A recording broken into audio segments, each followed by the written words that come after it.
Hello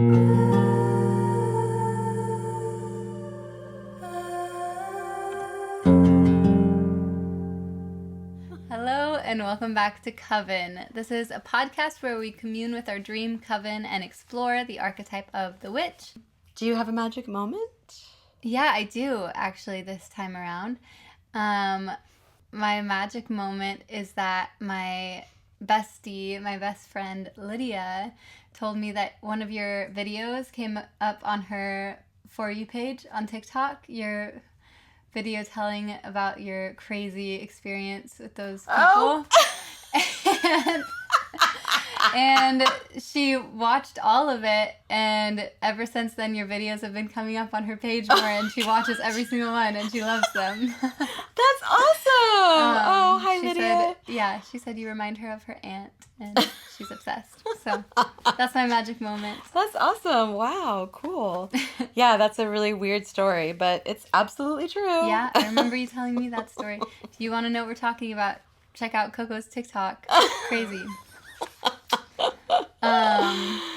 Yeah. So today we are going to be talking about Jenna and Jenna's life, and we're going to be looking at her astrology chart, and I have a bunch of questions for her. We're just going to dig into who is Jenna? Who am I? Maybe I'll find out in this. Just to start, I mean, what in your chart is something that you experience, or is there anything that like you want to anything that you experience more than other things in your chart? Sure. Or significant points? Yeah, this is fun because I am obviously very familiar with my chart, look at it all the time, think about it all the time, but you never really get to like talk about that as much out loud, right? You're usually looking at other people's charts. Yeah. I would say the most significant things in my chart, there's a lot, and I'm constantly leaning into other parts of it and understanding more of it. But I think the Sun conjunct Pluto in the 5th house is pretty significant. I think that's been a pretty defining little archetypal concoction in my life. In Placidus house system, that is in my 4th house, which I think also adds a layer to it. I like to look at both of those together because I connect to it in the 4th and the 5th house. Mm-hmm. My Chiron conjunct Venus opposite Moon. That's a fun little asshole placement, but also a good. That one is my relationship side of my chart. Oh, really?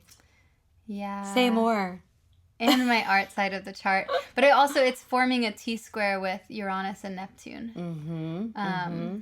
I noticed that you have an interesting configuration there because you have a T-square, and then you also have like a mini grand trine, right? Mm-hmm. Kind of. Yeah.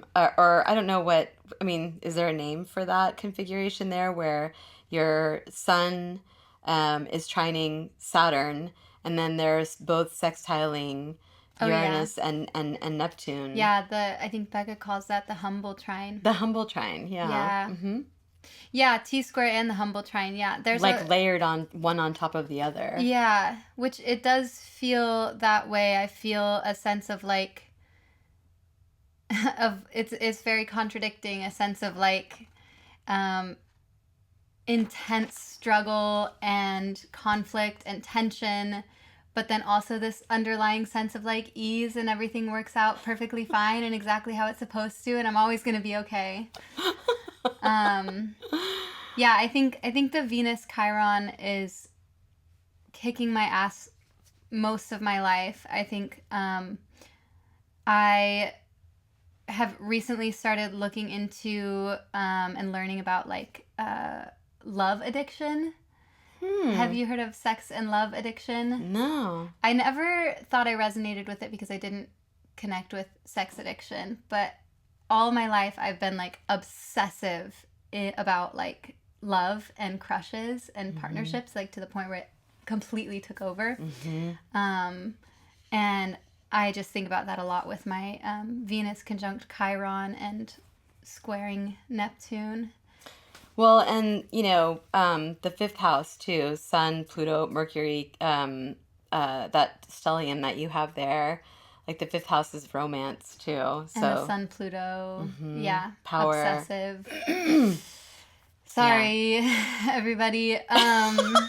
But the fact that it's in the third house, the Venus Chiron is in the third house. I do feel like that's where my like writing shines, is in writing about relationships and relational themes. Yeah, and then Moon and Saturn in the ninth house. I'm an astrologer. I definitely don't like to follow anyone else's rules. And how do you experience your Mars Mercury square? Yeah, that one's tough. I've been struggling with my Mars placement lately because currently it's being transited by the South Node. And that has felt like... Well, and I guess Mars in the sky right now is opposing my natal Mars.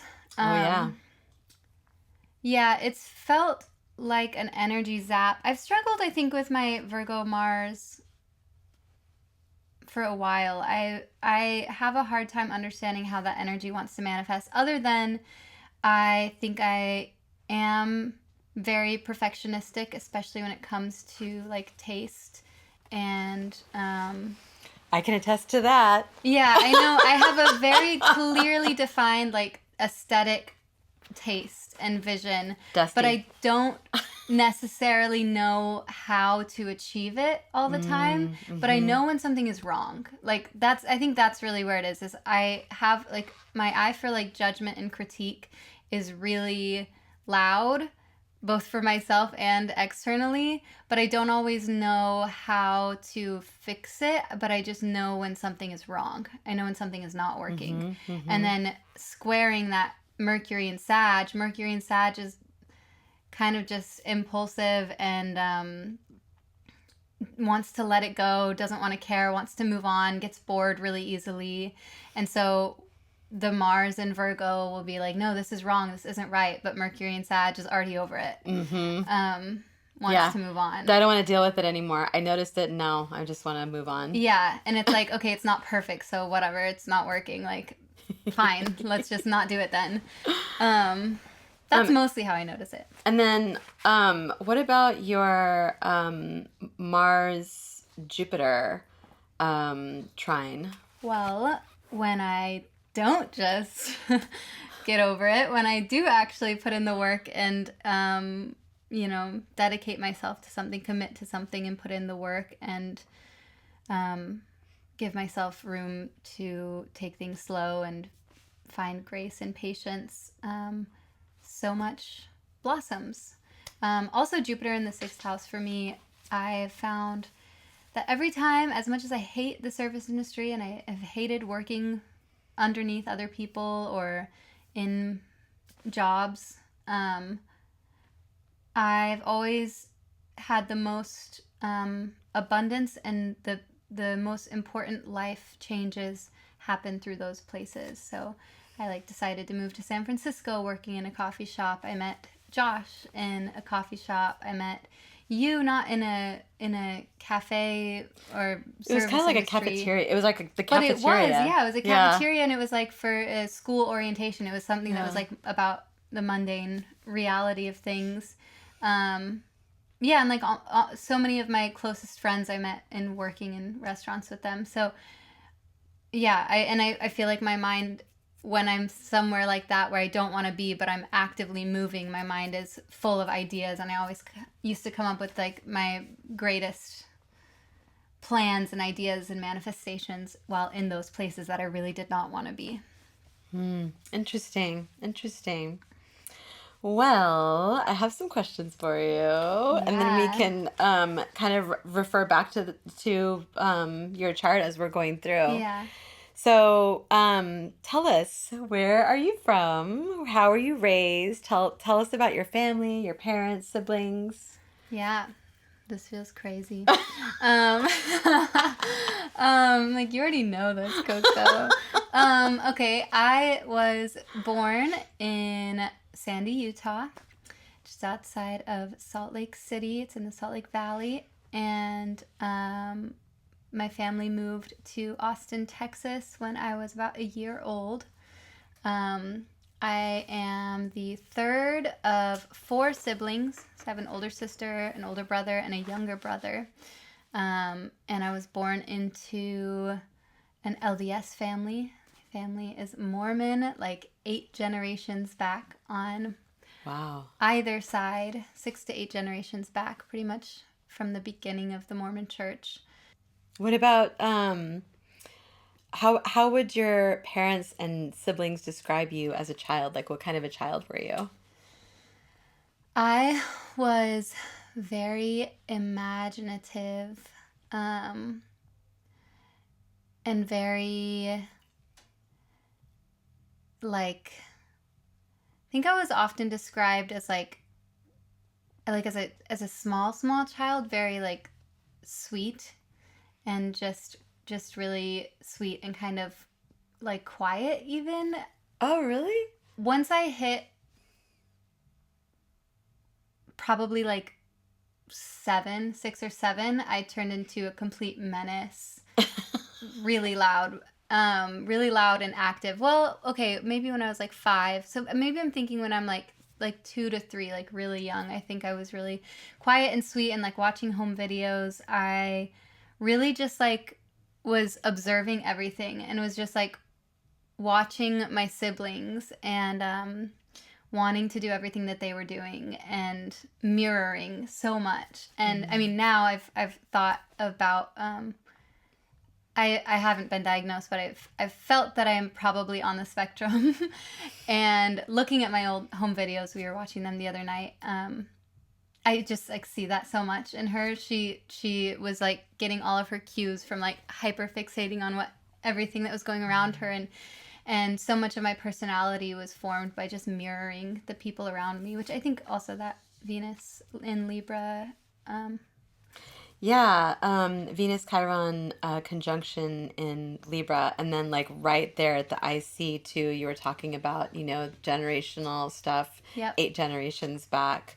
Um, so yeah, that's interesting too, Yeah. and directly opposing your moon. You also have a lot of stuff at 0 degrees, Yeah. which is very interesting to me too. Yeah, I felt that for a while, with the Mormon lineage.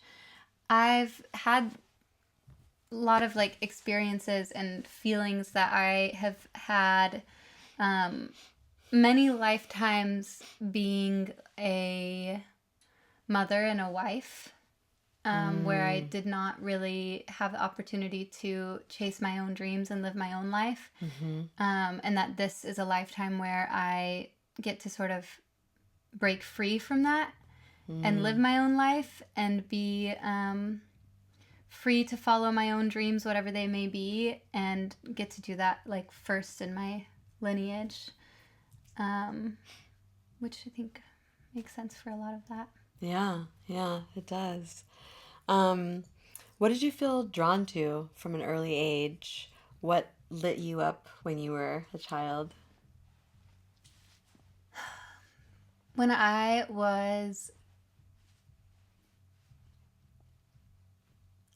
loved storytelling. So when I started to become a menace around like 5, um, Yeah, that's why when you said quiet, I was yeah, like surprised because I remember you telling me that you were I was a like, menace. Yeah, I was quiet only for when I was like a toddler, I think, but I was still like loud. I think I was mostly just like sweet and wanting to like play with my siblings and like be included. So I think what lit me up as a kid was like friends, and being included, and being like, but being very creative. I used to I remember writing plays for my family and making everybody read the Have a script part? and direct them and make them act out.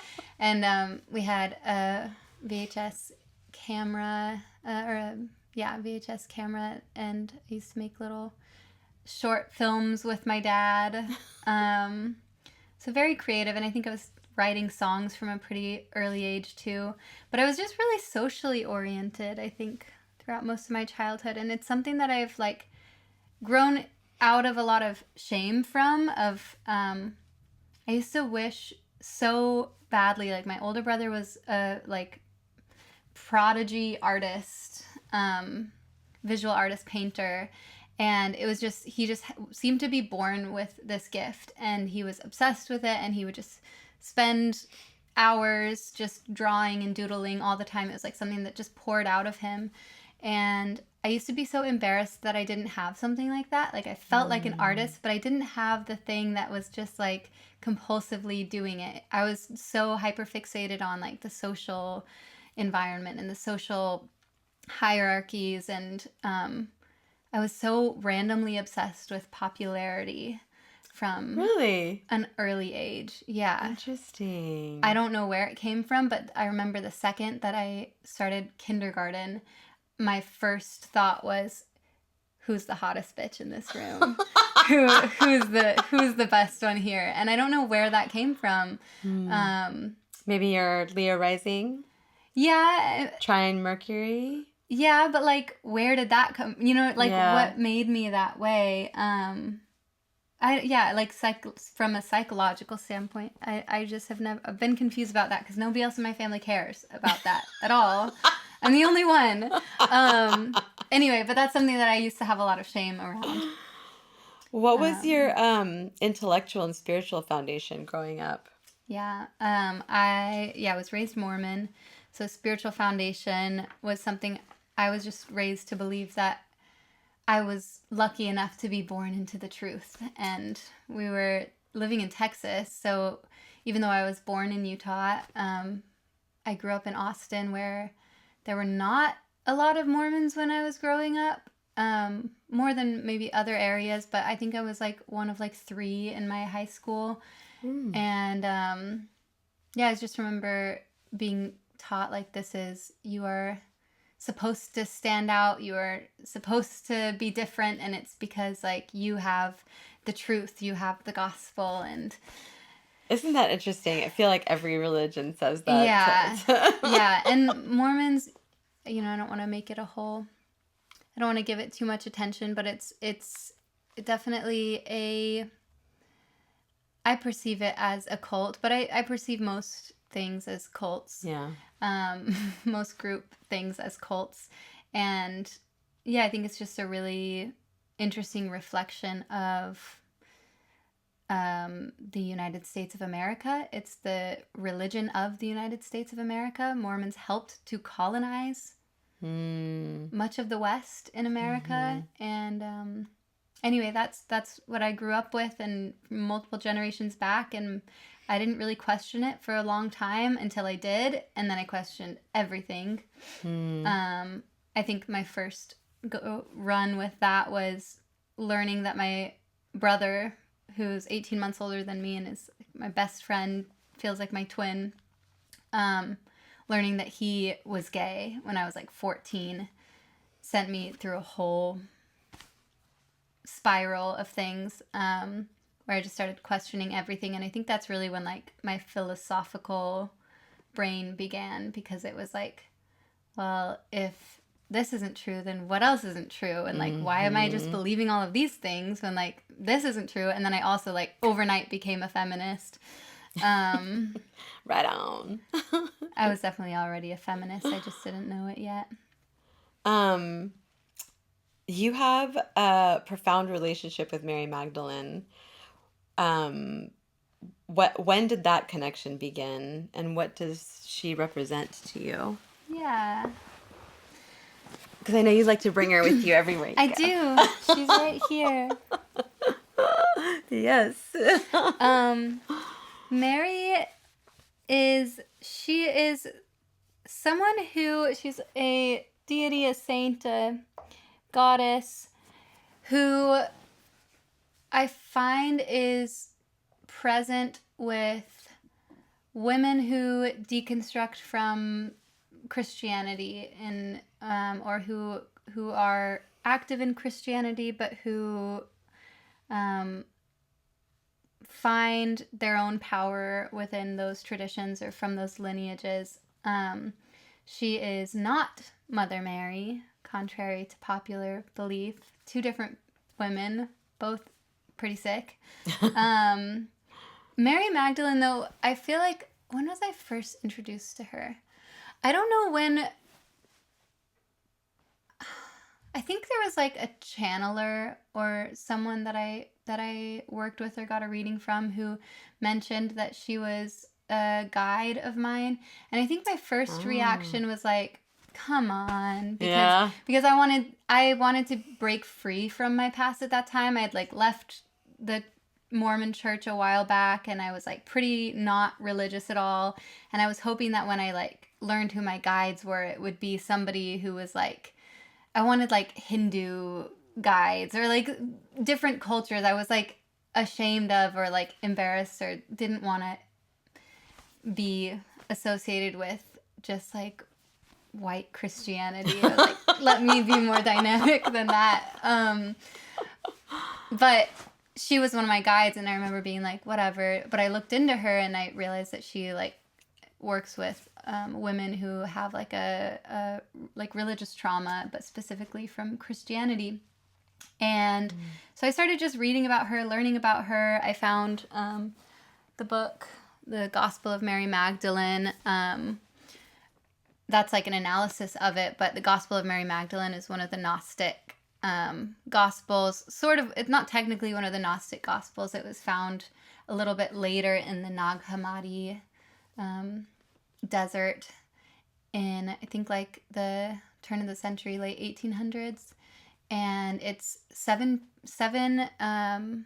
pages, and a lot of the pages are missing, but it's the gospel according to Mary Magdalene, and it's most likely dated from the 2nd century BCE. Wow.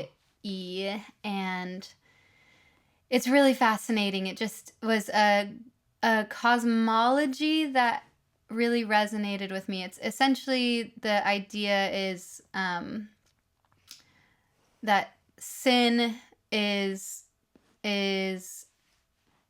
like more so a state of mind than anything else, and it's when you're tormented by sin, it's like being disconnected from the divine, but it's not in a shame way of like you need to repent from this. It's about like reconnecting with the self, and the self being everything. And she very much just like completes this idea of the mystical Christ, of like as above so below, and this divine union with everything. She brings the shadow back into Christianity, I think, the shadow in a healthy way. And I feel like I'm kind of a syncretist with my personal beliefs. I don't really resonate with Christianity either, but there are parts of it that I mean, it's my lineage, it's where I come from, and so there's definitely parts of it that I connect with, and of those, I think she represents the bulk of it.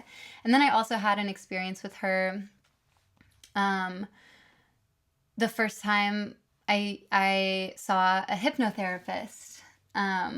This was in like 2023, and like early 2023. What did you see hypnotherapist for? I was going through a really intense breakup that was like life altering, and I was feeling insane, and I'd done a lot of talk therapy, but I wanted something that just went deeper. And so I wanted to just try it, to just see what would happen. And it wasn't like hypnotherapy, like she was putting me in a trance and like feeding me things.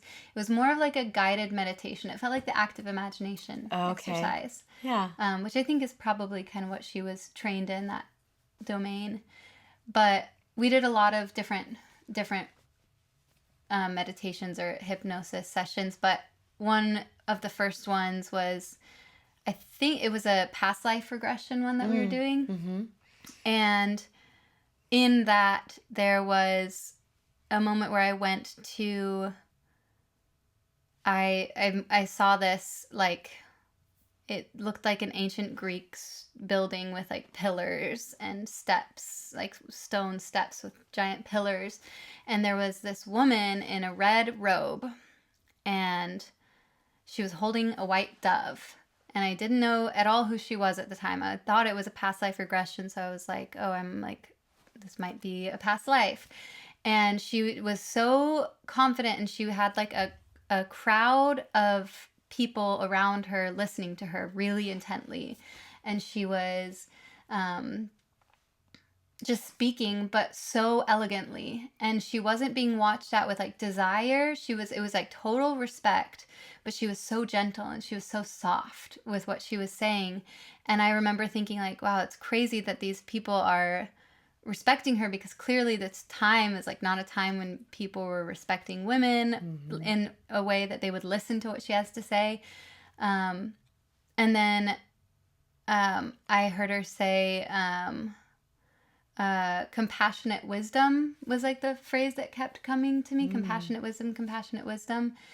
And I had no idea who she was, but my actual past life regression, which was another part of the same session, I had felt that I was a like pioneer woman, like my most recent past life, named Mary.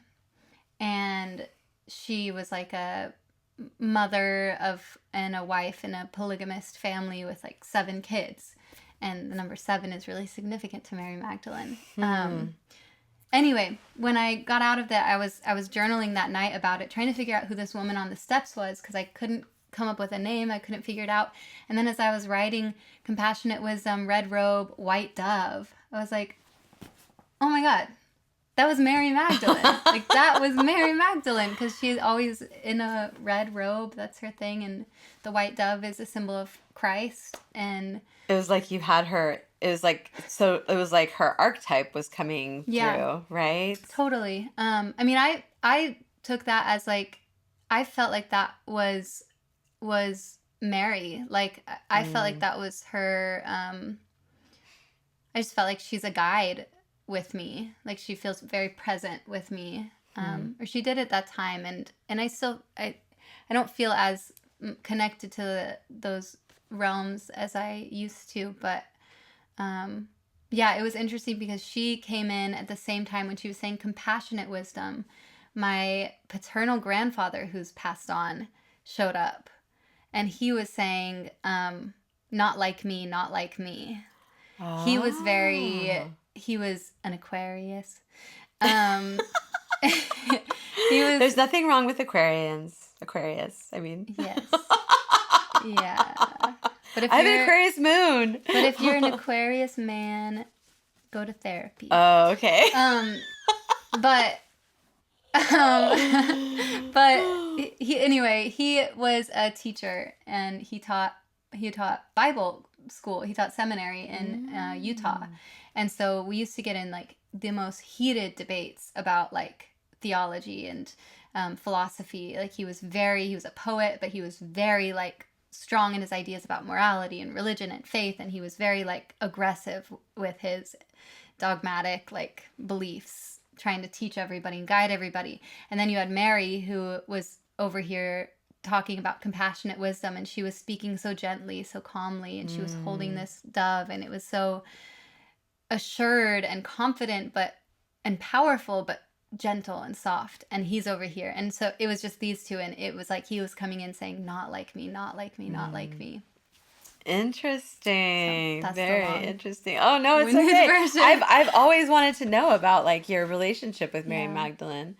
You also have like a deep relationship with music and dance. When did that begin, and what does that mean to you? Yeah, I just came up in a very musical family. My mom and her siblings are all, they were all in a band together. And oh, really? Yeah, and some of my earliest memories are being around a campfire in Utah with my extended family and just singing and harmonizing together. And it's such a stereotypical Mormon thing, which is really funny, but really sweet memories. And I also was performing on stages when I was really young too. They used to put on a whole Christmas production in the winters around Christmas time, and they'd get like the whole town to come to this Christmas production put on by my family.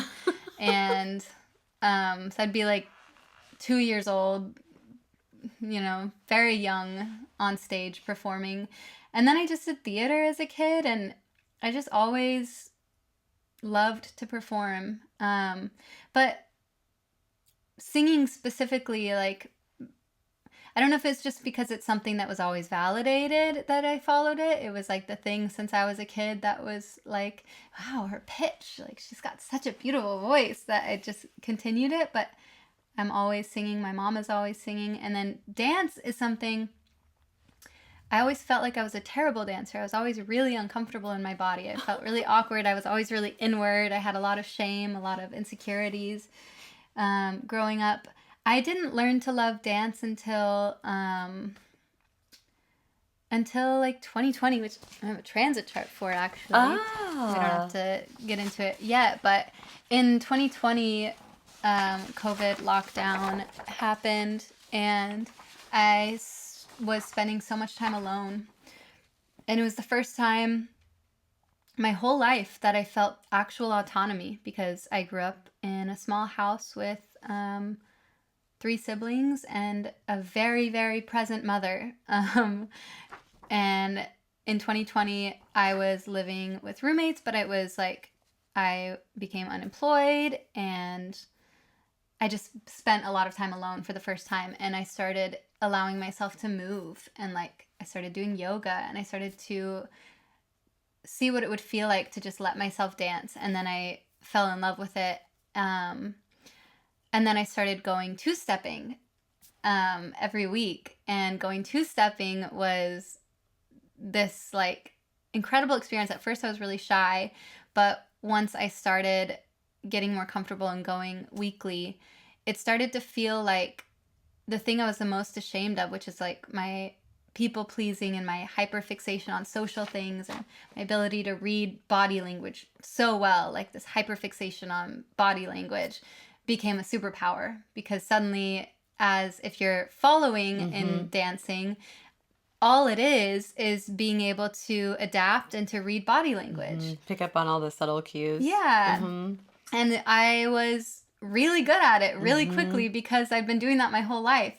So then it was like, it took away... you embodied it. Yeah, it took away the fear of dancing, and I was able to like just flow and enter into just a flow state.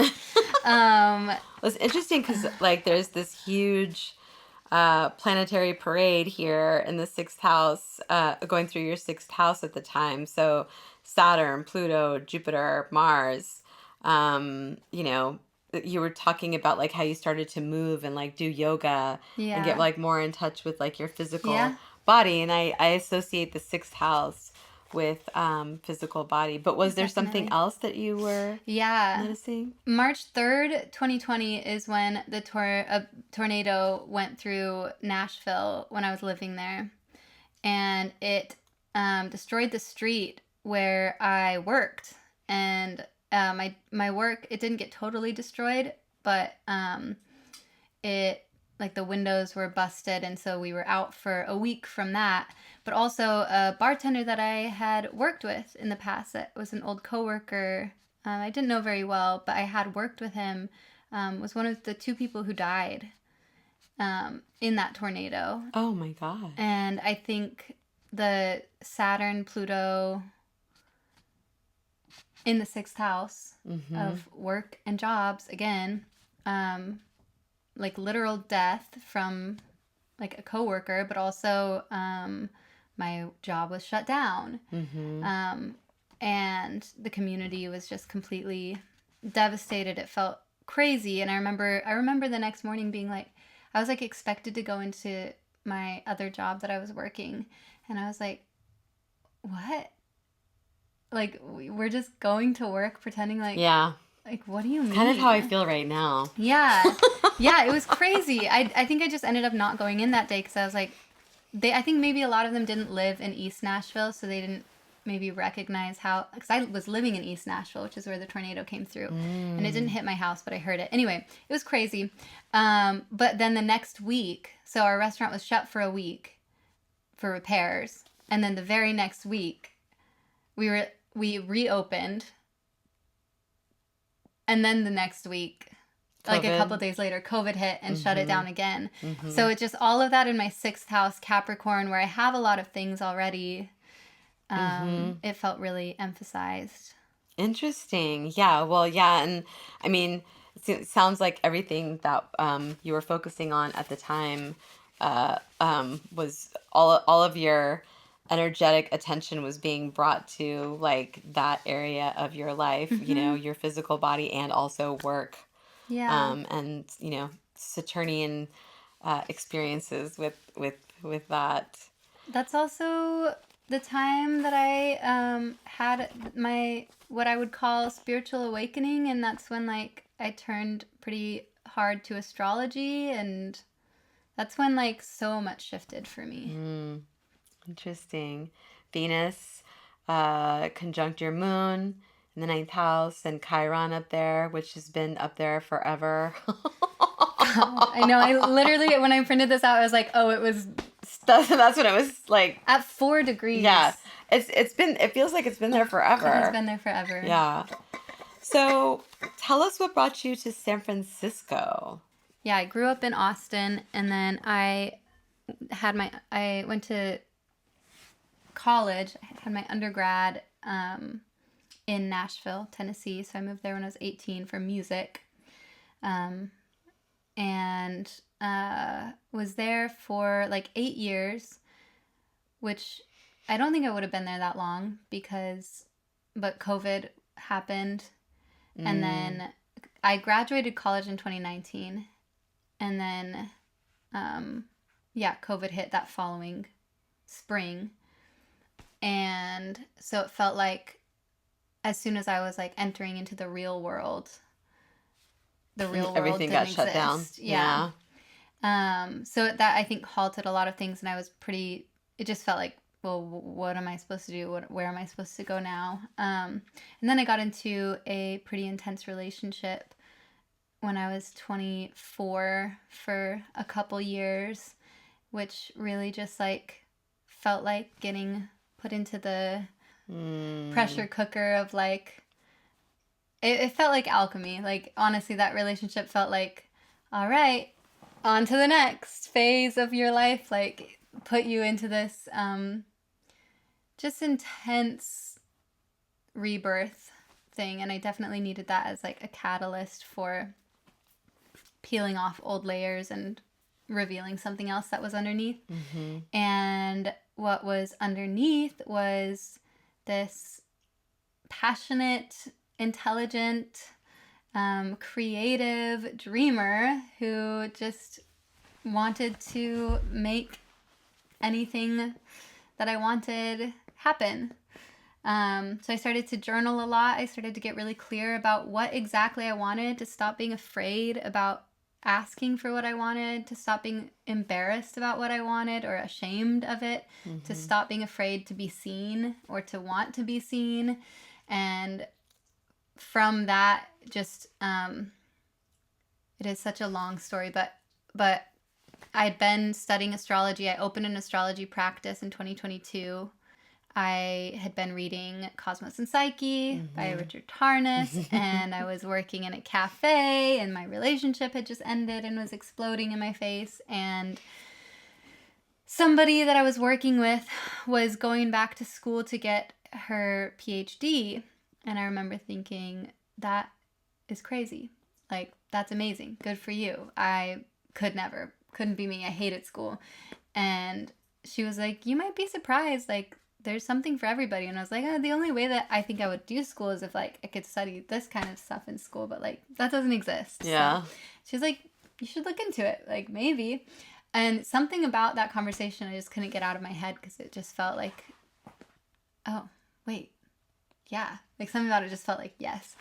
And so I looked into it, and sure enough, Richard Tarnas did indeed have a school associated with his work. And so I found PCC and did some more research. And then another string of crazy synchronistic events happened that led me to need to leave Nashville pretty quickly. And so I learned that I had to leave Nashville November 1st. And I packed up my whole life of 8 years there and my cats. And I left by December 23rd and moved back home. Lived with my sister for a little while, decided to apply to grad school. I didn't think I would move to San Francisco. I thought I was going to move to LA because I had friends there and my brother lived there. I did a whole West Coast road trip that was magical and healing, and I still barely passed through San Francisco. It was not on my radar at all. I don't know anybody here. It's famously one of the most expensive cities. There was just no reason for me to be here. But when I was filling out my application for CIS, there was an option for an in-person format. And I was like, what if San Francisco? And just pretty spontaneously decided to do it. If I got in, I would move to San Francisco and figure it out. And that's what happened. And here I am. Oh my God. So glad you did. So glad that you did. So speaking of which, you kind of like touched on it a little bit, but tell us about your Plutonian underworld experience. I mean, you don't have, go into as much detail as you want, but your dark night of the soul that shaped who you are today. Yeah, I think that relationship that we're talking about really sent me there. But I feel like my dark night of the soul in that situation was so painful, but it was so, I almost like miss it sometimes, which is crazy. It was so, I mean, the Plutonian experience, the Plutonic side of it is, I've had Pluto forming a square to my natal Venus in Chiron for the last like 8 years or so. But it was exact in that relationship, and as that relationship was ending, and I wrote a paper. I wrote a paper for our grad program about Pluto and Persephone, and then I also did something on, I think just Persephone or Venus Pluto aspects and how it feels like the Persephone story.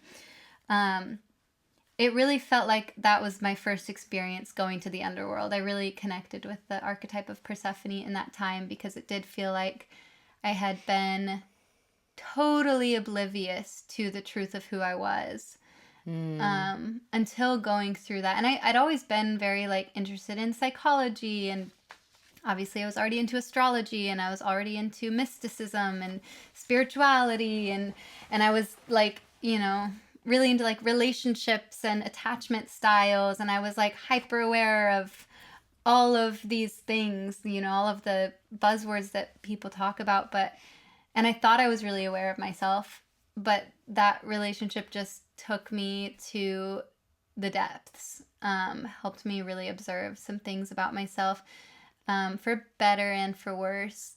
And I just feel like in that place, what I miss about it is the phase where he left, he was gone, and I was alone in this home that we'd once shared for like a month or two, and it was just me and my cats. And I was unemployed because I'd been working in the film industry, and the film industry was on strike after this project I'd worked on from January to May. We wrapped that, and then I had like 2 months where I didn't have any work. So I was alone. I'd also isolated myself from my entire community in Nashville in this relationship. I had isolated myself from my friends. I stopped working at cafes, and so I didn't have anybody. And I was embarrassed to reach out to my old friends, which I have since. We've become very close again. But at the time, I was embarrassed to reach out to anybody. And I just felt so deeply alone. But then it was also this, I had also shaved my head, as shaved head at that point. Which it looked really good, by the way. But it just felt like I wanted to strip myself of everything that I had ever put on. Like, it felt like there were so many masks and so many layers. The Pluto sun thing feels like I just was born into shame, is what it felt like. And shame was just layer upon layer upon layer my whole life. And all of my obsession with social hierarchies and popularity and validation was just trying to like find some sense of like self and identity, and afraid that if I took everything away that there wouldn't be anything underneath.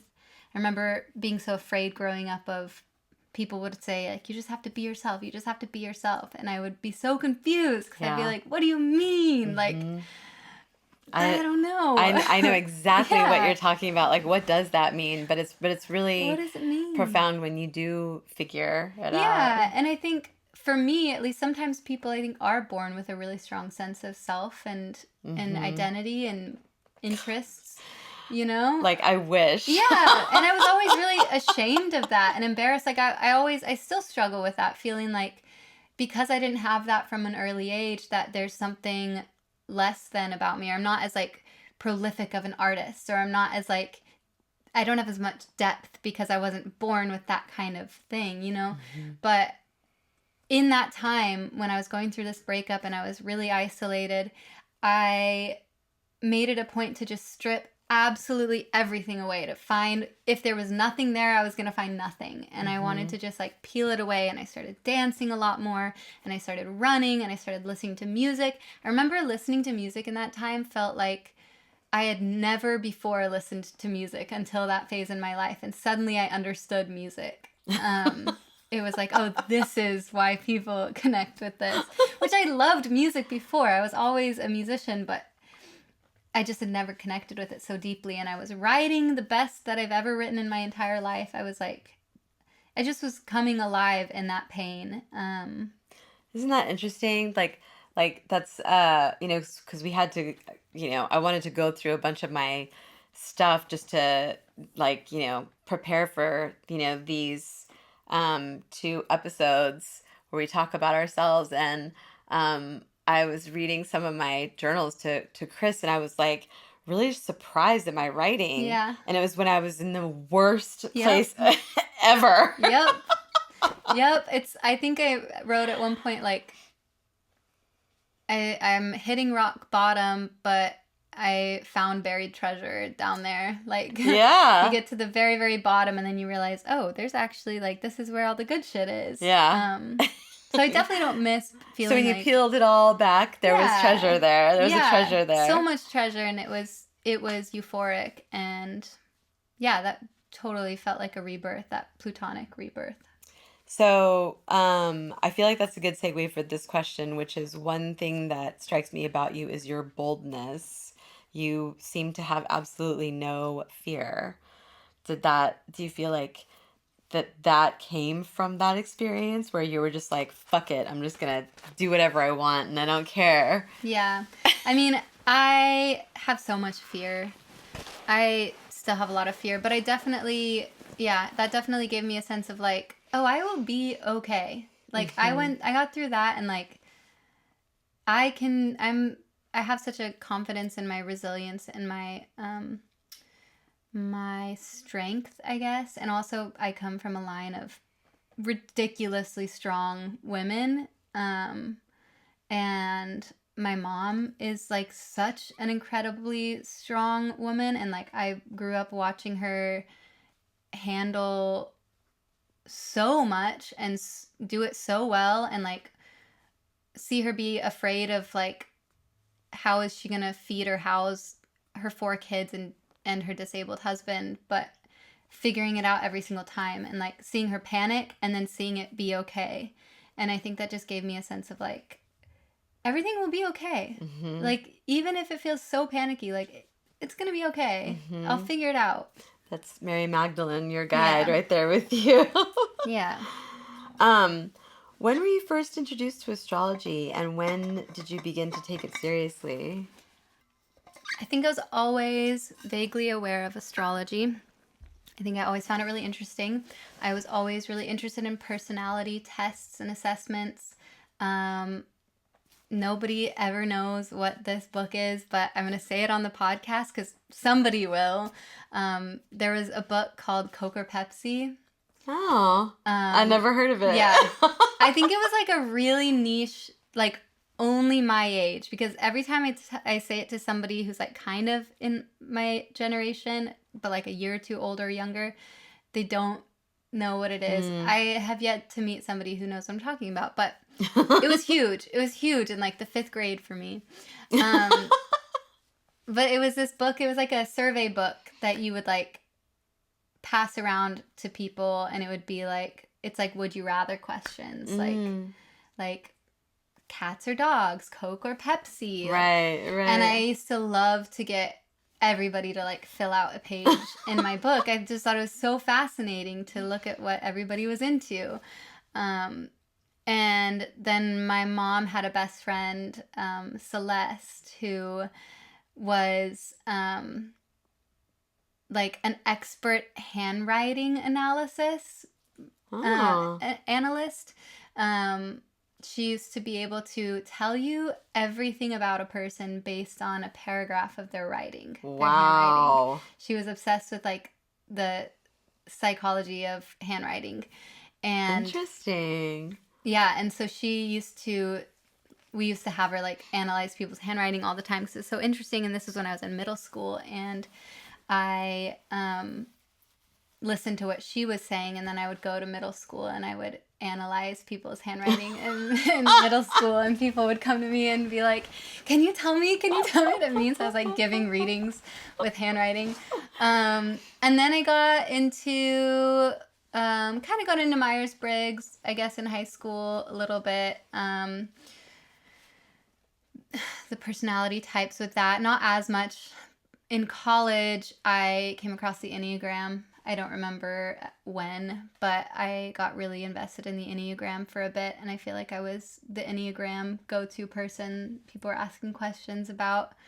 And then it was really in like 2019 that I started diving into astrology, and I don't remember what got me reading about it. I think I probably saw a TikTok video of somebody saying something about it, and then I know the app that really enhanced my practice was Time Passages. Shout out Time Passages.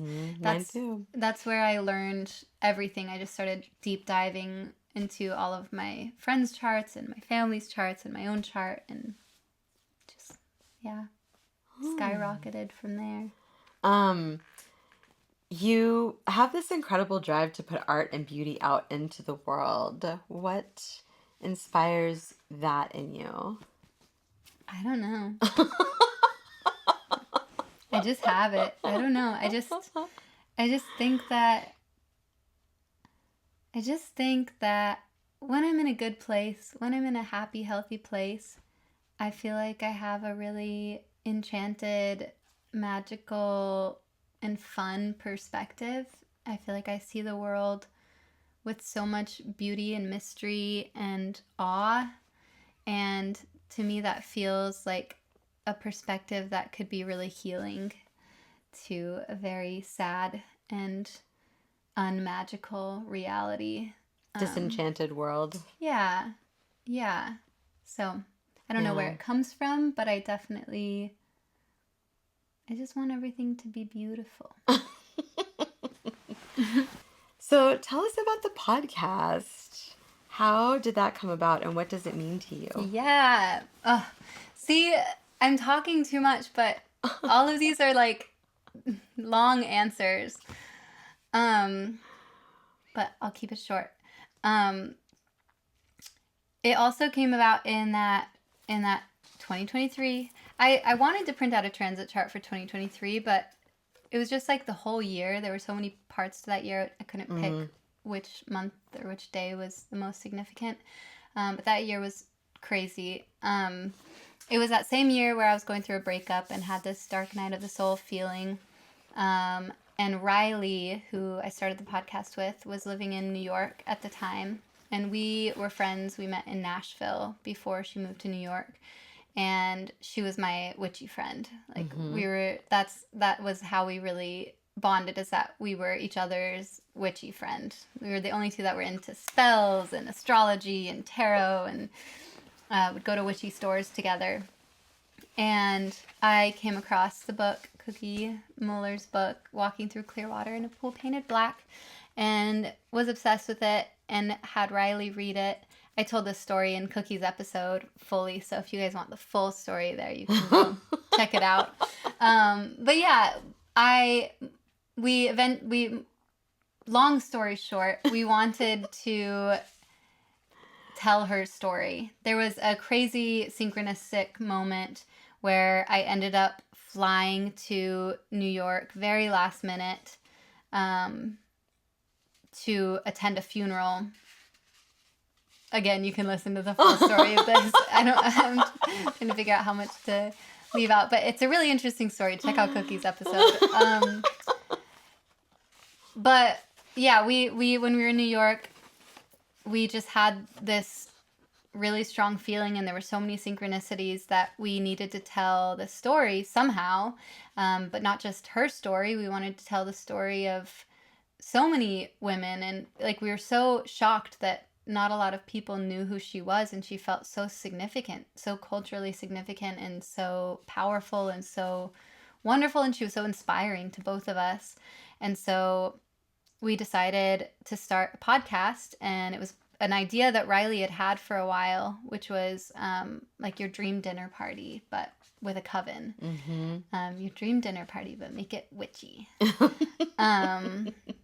Yeah, so then I flew back. This was like December of 2023. I flew back a couple weeks later, and we recorded our first episodes, and then I just got so excited about it. It just felt like something that was so correct and so wonderful, and here we are. Here we are. I know. Thank goodness.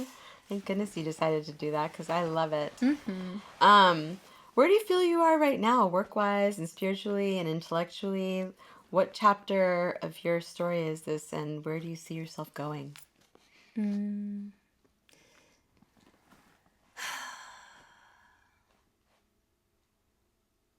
After that Dark Night of the Soul year, that was also like, it was like I went all the way down, and then I went like, from being all the way down, I was like, oh wait, holy shit, I am awesome, actually. It was like, whoa, actually, I'm so cool, and life is so cool, and actually I can do anything. And then I was like zooming on a high after that, and then moving here was also on a high for the whole first year. And I have another transit wheel for you. This is from August of 2025, so just a few months ago.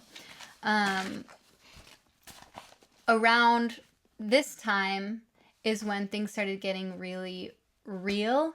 It was like all of the seeds that I planted from my high of like zooming, soaring over the world. I was like, yeah, sure, let's do this. Yeah, I can do this, and I can do that, because I can do Fragrance anything. line, and a podcast, Yeah. And a relationship, and a band, and grad school, and yeah, it just everything. And like, I'm also going to be involved in my community, and I want to like just do all of these things. And yeah, and then I think summer of last year, it started like catching up with me, and I just started getting really burnt out and overstimulated and overwhelmed and anxious. I got really, really anxious. And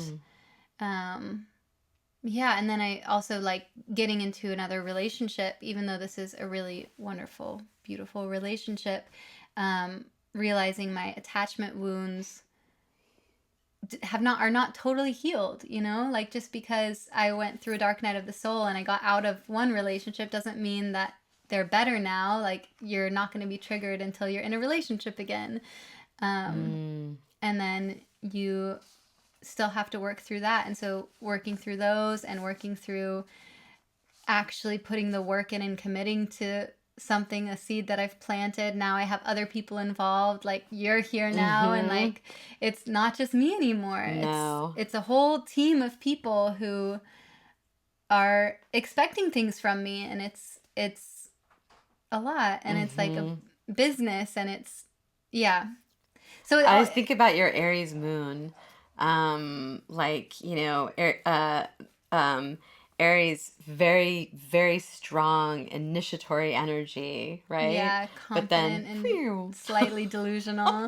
But delusional, you got to be delusional to do anything. But Mm-hmm. definitely, yeah. And now I'm in my Saturn return to conjunct Neptune, so it's definitely been like a bit of a wet blanket over that like intense high. But it's also been really good. It's been good for me to slow down. It's been good for me to like take some steps back. It's been good for me to like take things slowly and be really intentional about everything. So I think what this next chapter is for me is intentionality and focus and like discipline and growing up. Like I feel like I'm like settling a bit into these things that I asked for. Mm-hmm. Mm-hmm. Yeah, and your Pluto conjunct Uranus in the seventh house. Oh my gosh. Transformation. Yeah. I mean, big time.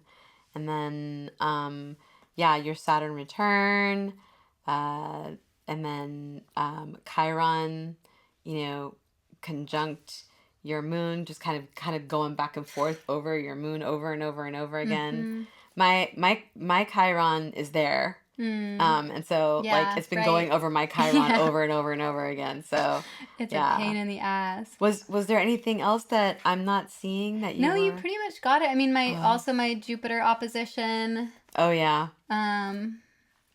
Yeah, it's just it feels like every part of my Oh, yeah. chart this past year has been activated. And Uranus opposing my sun. Yeah, it's just been so much activation, and then it is like what I thought was going to be explosive with my career it was actually just it was in a way explosive with my career, but it was also just like It's a lot. Owning a business is a lot. yeah. Yeah. And if it was just that, it would be a lot. Jenna and I are putting out a fragrance line, and it's a lot of work. It's a lot of work. But it's going to be beautiful. It is. It already is beautiful. So what are some of the most important lessons that you've learned in life thus far? I feel like a baby. I feel dumb answering that question. I feel like I'm learning. I feel like I have not learned the most important lessons, but thus far, I think the most important lessons. Everything is relationship. Not just talking about like human relationships in the way that we think about relationships, but literally all of reality rests upon relationship. Everything is only what it is in relationship to everything else. Yeah. Everything is defined by its relationship to something else, and our perception of those relationships and our interpretation of those relationships. How would we know good without knowing bad? That there's nothing to compare it to, then it just is, right? Exactly. Yeah. Exactly. Everything is relationship. And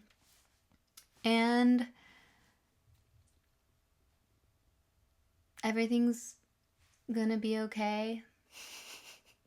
We hope.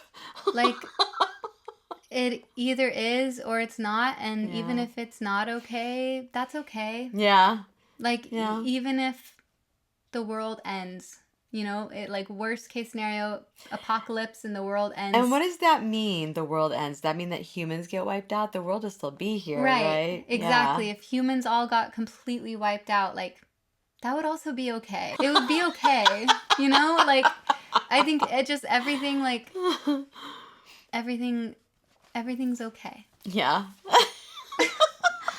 I don't know. That's where I'm at right now, but What do you hope to leave behind with your work? Curiosity and inspiration. I hope that I encourage people to feel excited and to feel wonder and to feel inspired to like ask bigger questions or to look a little closer or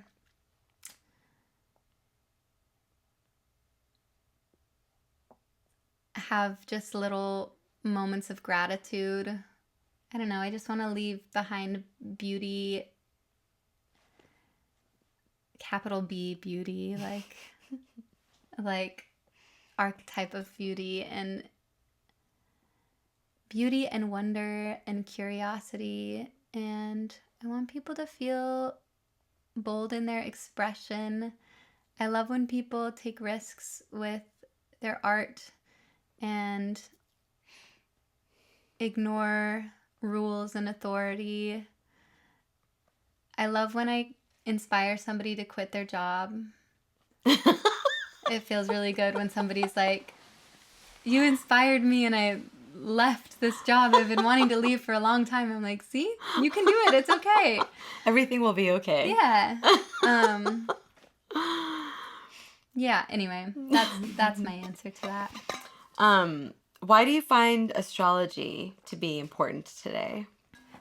Stories are really important, and archetypes are the energetic scaffolding of...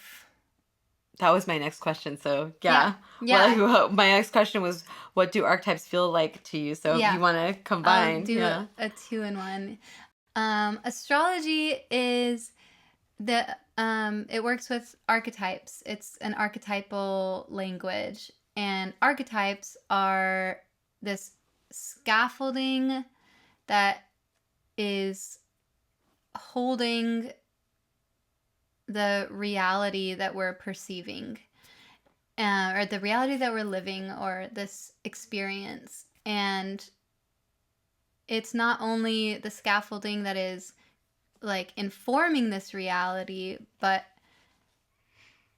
we are also actively reinforcing the scaffolding and constructing the scaffolding. Co-becoming, co-creating. Exactly. Building it as we go together. Mm-hmm. And stories and mythology is the sociological expression of that scaffolding. It's like when the scaffolding gets decorated a little bit.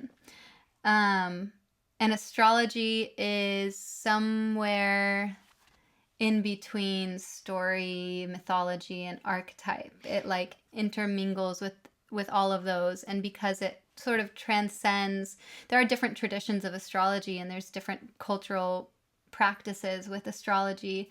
But the archetypes that astrology taps into go beyond mythology, go beyond culture, go beyond sociology. They're like universal. Yeah. The story of astrology and like the mythology of astrology, that's cultural and that changes. But I think the archetypes that it's working with are those universal archetypes. And so anyway, the stories that we tell, I think, are what are actively presenting our reality to us. And so when you use astrology to tap into these like energetic scaffolding, you're going beyond the stories that we see, and then you can like actively reshape it and tell new stories and like change the dressing of the scaffolding to change the reality as we see it by like telling new stories with it.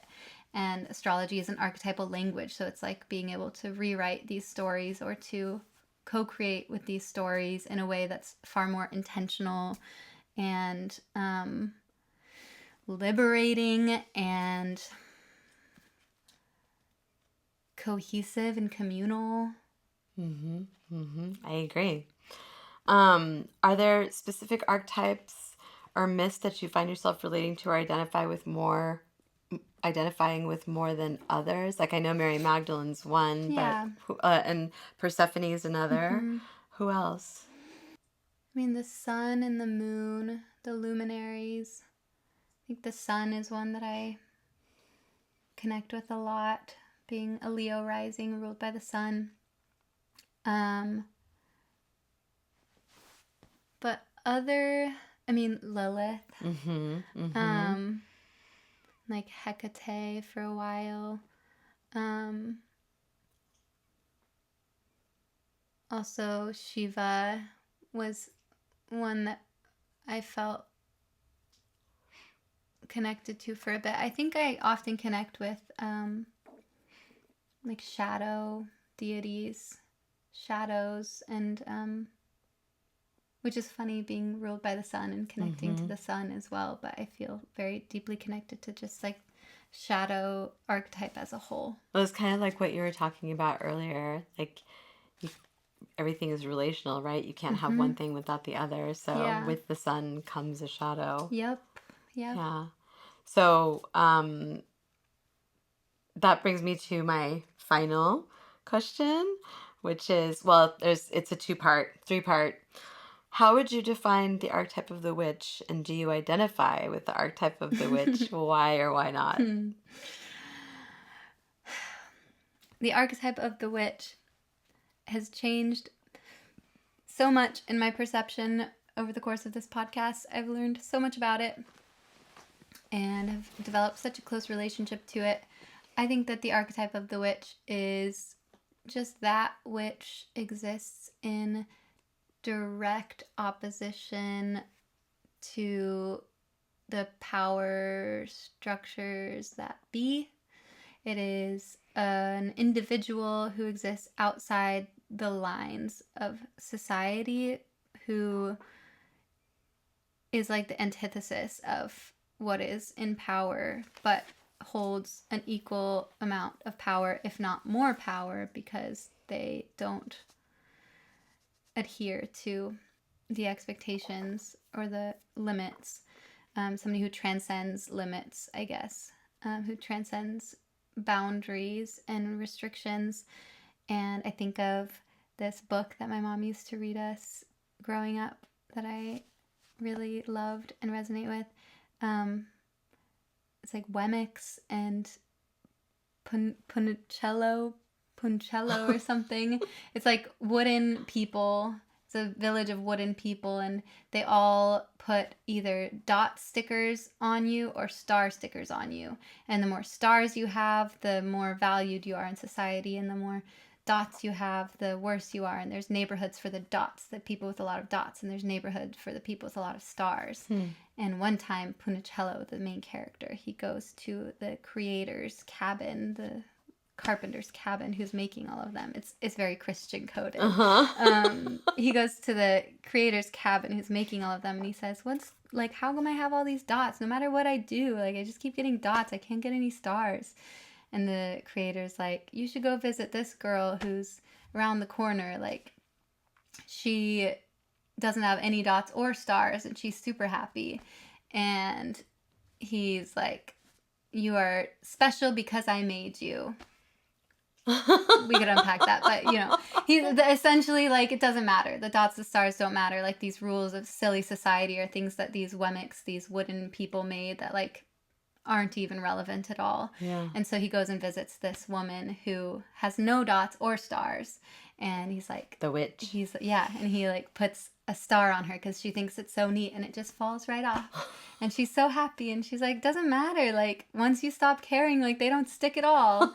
And that's how I perceive the archetype of the witch. Is she is on the outside, but she's so content with that and happy and powerful, and doesn't matter what people think at the end of the day. And she doesn't have to be on the outside. I think she only exists on the outside maybe in the context of patriarchy. But, if it wasn't patriarchy, I think there would be another equivalent of somebody on the outside who is in opposition to what is the norm. And yes, I do identify with the archetype of the witch. I think it's way more complex than just somebody who does magic and practices spells. It's somebody who's really authentic to themselves and committed to their work and has like some spiritual connection about it too. I think that's an important part of it. Yeah, that sounds about right to me. Unapologetic and authentic and unapologetic. Yeah. Well, thank Hell you yeah. so much, Jenna. It's so nice to hear all the stories. I mean, yes, I know you, but like I've never really gotten to hear like you talk in depth about Yeah. yourself, and it's just nice to like get to know you more. Thanks. So, That was welcome, fun. Jenna Scott, into our Wow, coven. I'm officially a member. Who am I hanging out with? Oh, you're hanging out All with of them. all of them. I want to talk to every single one. I want to talk to Hypatia. Hey, girl. Hildegard. I wrote an essay about you. I'm excited for your episode next week. This was crazy. It was fun and also really uncomfortable. It's a weird experience, but... Well, thank you for doing it. We appreciate it. I'm sure everybody appreciates it because, yeah, like a lot of times when I see podcasters too, I'm always like, I wonder what their story is. So now people can see what you're all about. Yeah, if anybody was dying to know. I was. Now you got it. Yeah, all right, well, we'll see you next week with Coco's story. Bye-bye.